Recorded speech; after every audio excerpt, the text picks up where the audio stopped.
Singer, actor, nightclub star, Frank Sinatra was all of those things. He was also a high-profile target of the FBI. Eric Engberg reports on newly released documents that show what the government knew and what it only thought it knew about Frank Sinatra. The skinny baritone from Hoboken was the darling of what were then called Bobby Soxers when the FBI opened its first file on him.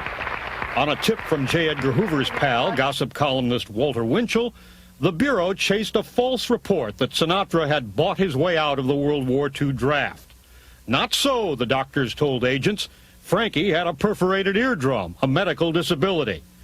To top it off, the man who would go on to become a legendary bon vivant complained of being tired a lot and afraid of crowds. The draft doctors diagnosed emotional instability, but were afraid to put that in their written report because of Sinatra's fame. Settled, an issue that haunted Sinatra for years. He was not a draft dodger. So began a 40-year FBI infatuation with the greatest entertainer of his generation. 1,300 pages of files now available to the public because Sinatra is dead.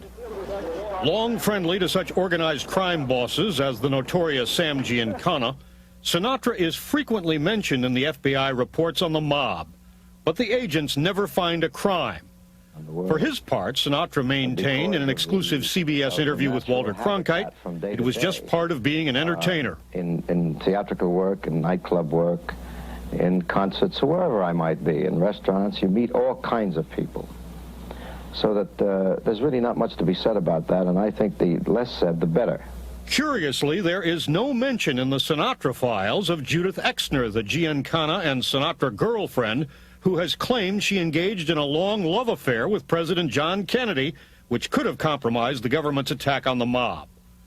In 1963, the FBI chief in Los Angeles requests permission to survey Sinatra's home in Palm Springs to see if it can be bugged.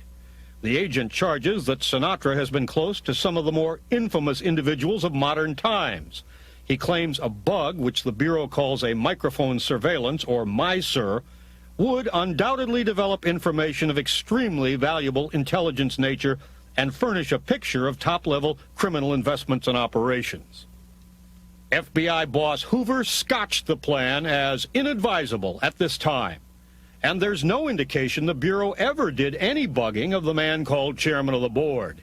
His magic voice doesn't grace a single FBI surveillance tape. New York. And after 1980, the files show the FBI losing interest in Sinatra altogether. By then, he was an entertainment idol and a friend and important supporter of President Ronald Reagan. In a final irony, Sinatra died knowing everything the FBI knew. He himself had obtained copies of all the FBI files by using the Freedom of Information Act 18 years before his death. And did it my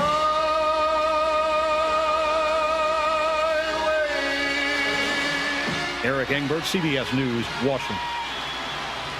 Whoa. You did some research and did a piece on Frank Sinatra as well. I interviewed Antoinette Giancana, the daughter of mobster Sam Giancana, and she said that Frank Sinatra would come to their house, he would be at the clubs with her father and so on, and with other, quote, mobsters.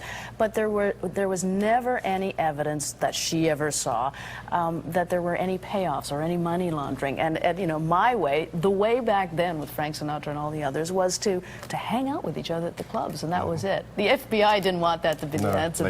No, they didn't want that to be the